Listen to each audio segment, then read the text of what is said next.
encontre a contabilidade dos impostos que tinham sido coletados por eles e seriam destinados ao Império Romano. Hoje, 2026, nós que estamos aqui na Districa do Serra, nós pagamos imposto, se não em tudo, talvez em quase tudo que a gente compra na nossa vida. Se, por exemplo, acabando a missa aqui, você vai lá no cercadão aqui, que é 24 horas, porque não tem comida na tua casa, você vai lá comprar alguma coisa para você jantar antes de dormir.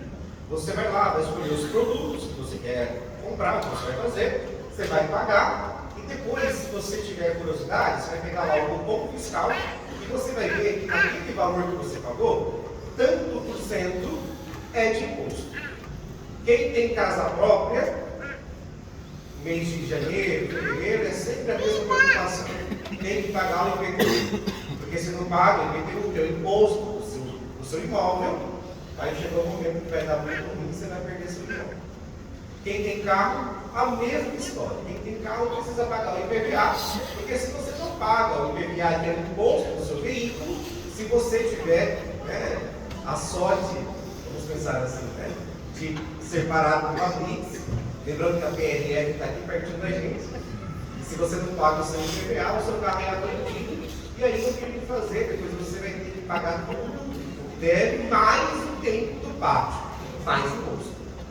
E falando de carro, você que gosta de ostentar, acabando a missa, vai aqui no posto de gasolina, vai completar o seu tanque com gasolina ativada, e é a mais cara que tem.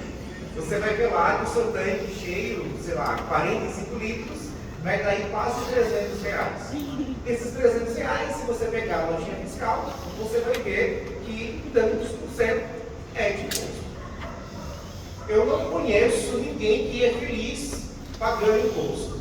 Se você conhece alguém que gosta de pagar imposto, você me fala, porque eu já tenho a clínica certa para entregar essa pessoa. Ninguém é feliz pagando imposto. Mas a nossa sociedade foi organizada dessa maneira e ok, a gente vai se adaptando de acordo com o imposto que nós temos que pagar e ok.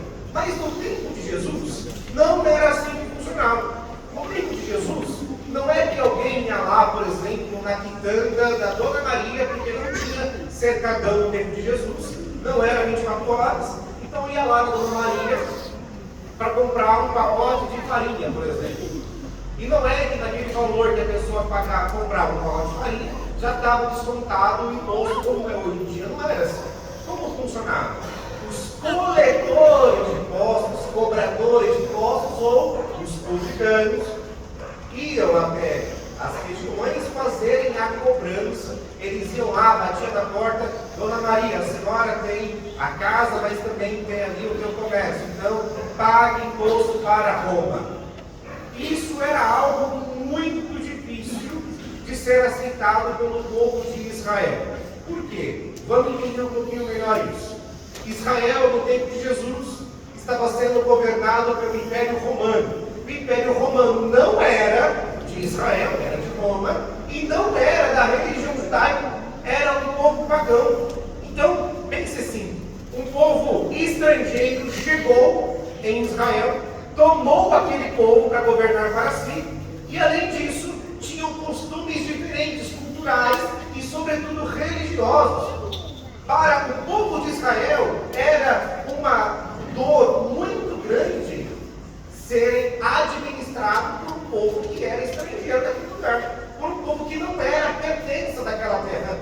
E muito mais dolorido era ter que pagar imposto para este governo. Porque quem não pagasse imposto para o governo na época, que no caso era o Império Romano, era tratado como uma espécie de revolucionário contra o governo, e aí essa pessoa ia para uma sentença. Na sentença poderia ir preso, era julgado na praça pública, era apedrejado publicamente, enfim, ia sofrer alguma questão por não cumprir com as regras que o governo estrangeiro tinha imposto sobre aquele povo. Mas não para por aí, piora a situação. Quando um judeu olhava para um cobrador de impostos, o judeu trocava de lado na rua. O judeu cuspia no chão, amaldiçoava aquela pessoa, porque para o judeu, além de ter que pagar imposto para um governo que não era de sua terra, o judeu olhava para o cobrador de impostos e tinha um sentimento de nojo mesmo, porque os cobradores de impostos eram corruptos.